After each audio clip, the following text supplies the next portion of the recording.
Alaikum, how's it going? Welcome to a new episode of Fullmetal Fukumi Otaku News. So, as usual, I'm starting with some quick self-PR to talk about my coffee blog and my latest posts, my latest article. I did a summary of the Fate TV special, the Fate thing that airs on Japanese TV every last day of the year. Like they do this every year for like at least 5 or 6 years or something.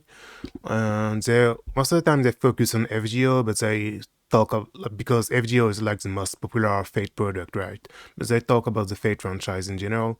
And this year it was focused on Fate's Strange Fake or Fate Strange Baccano, as I like to call it. So they aired the first episode and they aired a lot of stuff, other anime as well, and they aired also several segments with some of the seiyuu of the Fate franchise and some of the seiyuu in Fate Strange Baccano. So I translated all this and I wrote an article about it. So there was several video interviews and several segments, most notably with Ono Yuki and Kobayashi Yu, and then with Ueda Kana and Shitaya Noriko. So I translated all this. So if you're interested, please check it out on my blog. Thanks. So before moving on to other news, I wanted to make a quick heads up to talk about the Dreams on a Pillow crowdfunding, which is still ongoing.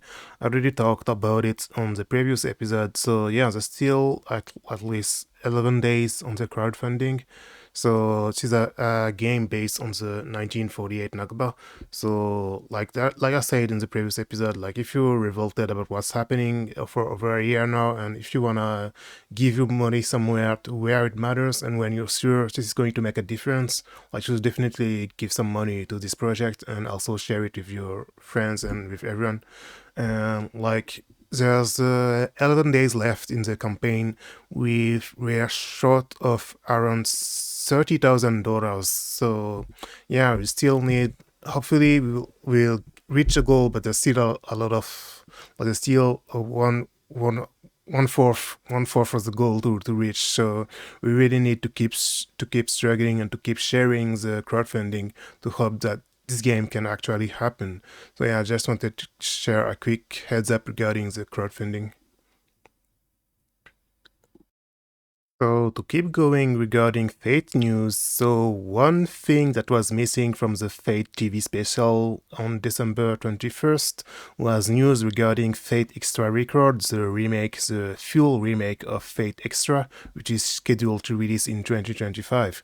So while on the TV special there was no information on the game, on Twitter, the Type Moon Studio BB, the developer studio of the game, they published this very cute illustration of BB with a snake because it's the year of the snake in 2025.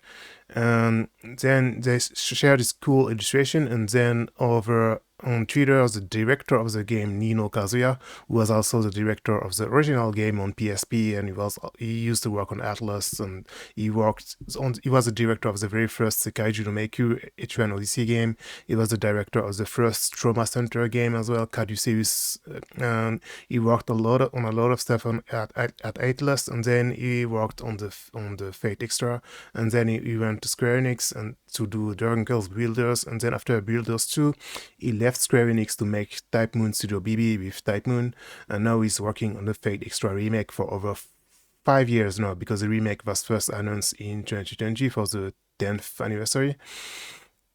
So yeah, so over on Twitter, he shared a New Year's message to say that there's only a few, like he said, atoskoshi, there's only a few development stuff to be made, like the game is almost complete. And he also most notably said that in 2035 they will speed up the recording for the game. And it is interesting to say that because back at the FGO Expo in August 2024, I translated this, there was a stage like a stage event with some of the seiyuu, and Ishikawa Yui, who is voicing the female protagonist in Fate Extra and in Fate Extra Record, she was saying that they haven't started dubbing the actual game yet back in August 2024. She was saying that they only dubbed the trailers and that they will start dubbing the actual game very, very soon. So yeah, so I guess like since this summer, they dubbed most of the game, and now they're probably almost done dubbing the game. So yeah, you shouldn't expect I already said this in the article back then, but like you shouldn't expect the game to release in early 2025. Like you should expect it like maybe in September. I would say September or October or something, but like not before that. So yeah, I'm very excited personally for Fate Extra Record. I actually never played the original game. I did watch some Let's Plays and stuff, but I never played it myself. So yeah, the last thing Nino Kazuya said is because the past promotional material so far didn't show caster mesh, Tamamo mesh, he decided he got the authorization from the from the staff to share the screenshot of Tamamo for the caster fans out there. So yeah, like it is definitely one of the games I'm looking forward to the most in 2025. So I'll be covering it more in the following episodes, inshallah. Oh yeah, and then the official Twitter account for Fate Extra Record also tweet coded Nino Kazuya to say, yeah, so Fate Extra Record was announced for the 10th anniversary of the game, and now 2025 is going to be the 15th anniversary of the game. So the Twitter account said that they will do their best to complete the game this year. Like it shouldn't be delayed or anything because yeah, he said it's almost complete. So yeah, hopefully we will get a release date pretty soon. So yeah, if you don't follow, like sadly, like sadly with Twitter, the way Twitter is nowadays, like I can't really tell you to follow this, but yeah, I'm following this account for news. So yeah. Anyway, let's move on. So the next thing I wanted to talk about is how Touken Ranbu is going to celebrate its 10th anniversary in 2025. So Touken Ranbu, if you never heard about it, but I guess you should know about it if you're watching my videos. So it's initially a browser soshage, a browser gacha game. It was by Nitroplus and DMM, and it was like this is just my opinion, just my analysis, but in my opinion, it was like one of the many browser games that were inspired by Kantai Collection, Kankore. So Kankore was in like 2013, and it was girls anthropomorphized. Ships anthropomorphized into girls, right? So Touken Ranbu, it was the same thing, but it was historical Japanese swords anthropomorphized into bishonen, into pretty boys. So yeah, so it's one of the biggest series that Nitropolis owns now because it got incredibly popular because right after the game released in 2015, they also did stage plays and they also did musicals. And especially, as far as I know, especially the musicals, Touken Ranbu, they got incredibly popular in Japan. And it's one of the biggest like Josei Muke series, Josei Muke, which are series primarily targeting a female audience. Yeah, it's one of the most popular Josei Muke franchise, and it's owned by Nitropolis. And technically, Nitropolis since June 2024 is owned by Cygames now. So maybe there's going to be some kind of Granblue Fantasy and Touken Ranbu crossover for the 10th anniversary or something. If you take all the Bishonens of Granblue, like Percival, etc., and you do some kind of Touken Ranbu crossover, maybe they'll do something like this. But anyway, so Nitropolis, they're starting to announce several projects for the 10th anniversary, and one of these is a big exposition that's going to happen in 2025, a big art exposition. So, like, if you're in Japan in this January, it's going to happen in around 2 weeks, in January 18th to 19th. So, like, if you're interested, you should check it out. So yeah, so it's the 10th anniversary of the game, but also the 10th anniversary of the musical and the stage play. And the musical, they also announced their own 10th anniversary project, which they for now they just opened a teaser site and they didn't say anything, but they say that there's going to be 10 announcements for the 10th anniversary, and the first one is how they already announced. The first one is it's how there's going to be a new musical sometime this year. And so yeah, so Touken Ranbu is one of the series, one of the many Josei Muke series. I've been saying for like 5 years I gotta get into it, but I still haven't got into it yet, so I really gotta do it. So yeah, in July there's going to do a brand new musical. So yeah, and there was also a game also in 2022. There was a Musou game on Switch. I gotta try and play it as well. This is definitely a good way to get into the series. And there are also several anime adaptations. There was some new anime in 2024 as well. There's a new movie as well. So yeah, so Touken Ranbu, like if you like Pretty Boys, this is definitely a series you should get into.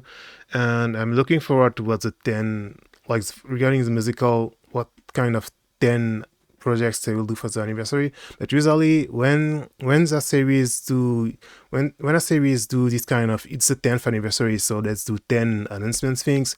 Usually there's only one or two big real announcements, and all the other things are like smaller stuff, like a pop-up store, like a code-up cafe, etc. So you shouldn't expect 10 big announcements. There's only going to be one or two big things. And the first big thing is how there's going to be a new musical this summer in Japan. So yeah, like I'm definitely going to try and keep an eye on this. And I guess personally, personally, I guess I noticed how big Touken Ranbu is.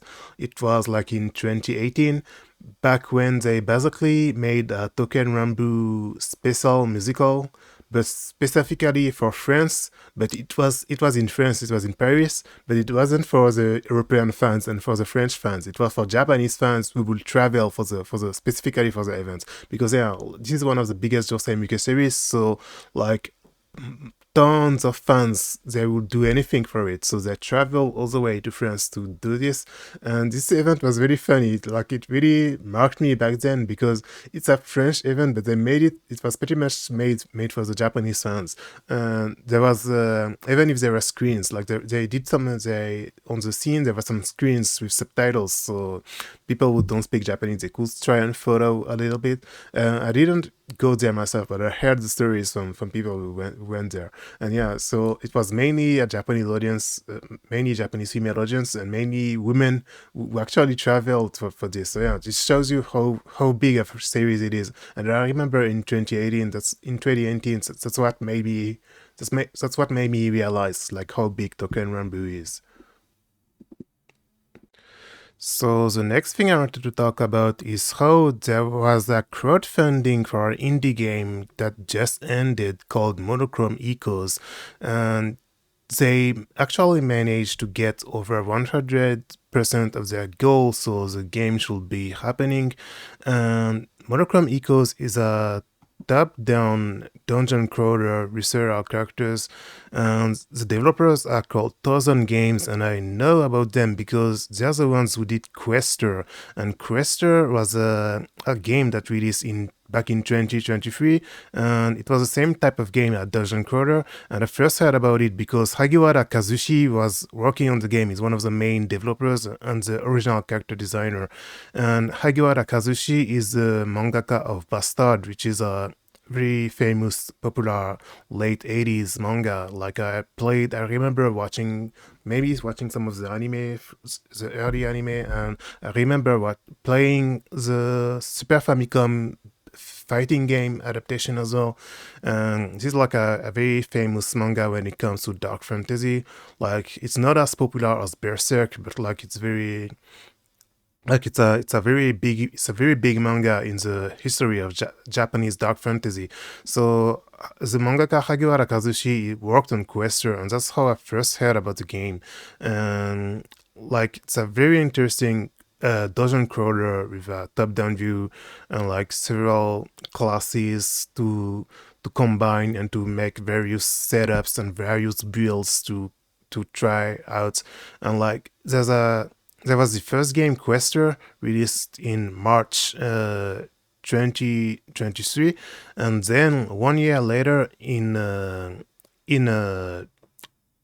March 2024, they released Quester Osaka, which is a sequel, basically with more characters. It's basically the same game. Like I wouldn't really call it a sequel. It's like a more an enhanced version, kind of like what fighting games used to do in the past. Like it's an enhanced version with more characters and with more stuff to do, but it's not a real sequel. Like it's still pretty much the same game, and it's on Steam and it's also on Nintendo Switch. And just the only thing you need to be careful about on Nintendo Switch is that I guess it's because of copyrights or something. On Nintendo Switch, instead of Quester, the games are called Metro Quester. So Metro Quester is the same game as Quester on Steam, and then you have Metro Quester Osaka, which is the same game as Quester Osaka on Steam. So you can get them on Steam or on Switch if you like. And yeah, so it's a really really cool dungeon crawler. And basically, Monochrome Echoes is going to be a spiritual successor to these games, and they did a crowdfunding. It worked very well. Like you can tell, it's a niche project, right? Not a lot of people, not a lot of people know about Thousand Games and about Questor, because like only 86 people have backed the project, and so they crowdfunding is a game. They also did a crowdfunding for English translation of the game as well, and the English translation of the Kickstarter was successful as well. So the game is going to be localized in English when it releases. And so yeah, so like it's a really really cool looking game. And by the way, if you don't like personally I really like the black and white, the monochrome aesthetic, but they're also going to do a color version. I think they said like I forgot to open the page, but I'm pretty sure they say they're going to do a color version as well. So yeah, they're introducing Questor and how it's a spiritual successor to Questor. Like it's basically the same thing. Like they explain how it's arranging and enhancing the systems of Questor. So yeah, it's like I don't think many people know about this game. This is actually one of my most upcoming like most this is one of the games I'm looking for the most to. Like, I don't think they said release date yet, so it's not necessarily going to release in 2025, but hopefully it's going to be released pretty soon. So yeah, so I really really like Hagiwara Sensei's designs. So like, it's another reason for why I like Questor. So yeah, if you're interested, like you should definitely keep an eye on this. Like definitely excited for this game. Like if you like dungeon crawlers, another important thing is it's not really long as well. Questor, you can finish it like in 10 hours or something, 20 hours or something. But there's like a really good new game plus system, so you can just keep restarting the game with different characters and trying out like different combinations, etc. So if you like dungeon crawling, if you like building your characters and making various parties and stuff, it's a very interesting game for this. So you should definitely check it out if you're interested. Another indie game I really wanted to talk about is Story of Some Souls Gun Dog, which is an indie ADV game based in space and with sci-fi themes, which is getting out in February 20, and it's another game I'm looking forward to the most in 2025. And I actually played the demo, which is already out for like over a year now, and I was really surprised at how good the demo was when it comes to the writing and when it comes to the setting and like the world building, etc., and the systems and the characters. Like obviously you can tell the characters are extremely inspired from various popular anime classics. Like this looks just like Nene in Bubblegum Crisis, right? That like I was surprised. Like despite the obvious inspirations, they actually managed to do something really original and really cool with the cast and with the story and with the plot, etc. So I'm really looking forward to the Fuel game, and this is one of the games I'm looking forward to the most in 2025. And actually, I was mixing this game up with Monochrome Echoes right now, because Monochrome Echoes there's no color version. Sorry, my bad. Monochrome Echoes is only in monochrome, but stories from Soul's Gun Dogs actually announced a color version of the game. So there's going to be a color version as well. If you if you personally, I really like the Game Boy like aesthetic, but if you don't like this, there's going to be a color version of the game as well. That is going to be like you'll be able to toggle in the menu between the monochrome Game Boy like version and with the color version. So like if you like mecha anime and if you like sci-fi anime, you should definitely check out the demo. And like in my opinion, like you will not be disappointed, because usually like ADV games that are developed by non-Japanese developers, they tend to have a weird and bad reputation because they tend to all fall into the same problems of like trying to do really better than these games, like really inspiring themselves from this classic I don't know, or Eve Bus Error or like ADV classics, but like we're better than them, and they often do this mistake and they end up doing the same things but worse. But this game, like, I was really surprised at how interesting and how like ambitious the story is, and like I'm really looking forward to it. Yeah, you should definitely check it out if you like mecha anime, if you like Gundam, if you like Macross, if you like Getter as well, if you like Bubblegum Crisis and all these cool 80s OVA series, like should definitely check out this game. So the final thing I wanted to talk about today is how Nipponichi Software has announced that they're going to port the very first Fuuraiki game on Steam PC in Japan. And this is like a pretty cool news for several reasons. And so Fuuraiki, it's an ADV with mixed with some dating sim elements where you play as like a freelance journalist who's like photographing stuff and traveling places in Japan by motorcycles and visit like each place they visit, yeah, there's a different heroine you can talk to and stuff. And like you can move around. There's some screenshots here showing how you can move around the environments, and the specificity of the game is how the all the backgrounds and all the 3D environments, it's 3D photos, it's real life photos. So it's mixing real life photos with 2D anime 2D for the portraits of the characters. And the original game in the Fuuraiki series was released in 2001 on PS1, and then they ported it on PS2 as well. And it was set in Hokkaido, in a small part of Hokkaido. Uh, And then you had Fuuraiki 2, which was set in Okinawa in on PS2 in 2005. And then you had Fuuraiki 3 on PS Vita and on PC, which was released in 2013. And it was Hokkaido again, but like a bigger part. And then you had Fuuraiki 4, which was released on Switch and PS4 like in 2021, which is it was a very big surprise like 3 years ago when they actually released a new one, because I never expected this series to continue. And the fourth one, Fuuraiki 4, it was set in Gifu Prefecture. Um, so yeah, so Fuuraiki, like it's like one of in a way, it's like one of the final games I added to my ADV and Japan only games I always wanted to play since I was a kid mental list, because I only learned about the series like maybe 10 years ago or something when I was a young adult.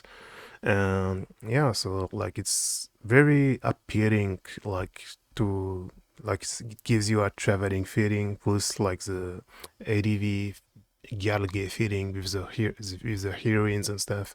And this is definitely like a great news for Japanese fans of the series who sadly, like, because a lot of people in Japan, like, sadly they still have a bad image of emulation. Because personally, if I want to play this, really, if I really wanted to play this, I could just emulate it right now, right? But in Japan it's more complicated. There's a lot of people, like, obviously you shouldn't go into generalizations, but there's a lot of people who are still have an image of piracy when it comes to emulating older games, even though like it's kind of pointless, because buying games from second hand, it's not like most of the companies who made these games, they're closed, or even it's not like the money is going to them. So re-release like this on Steam is cool, because at least like you can easily get it.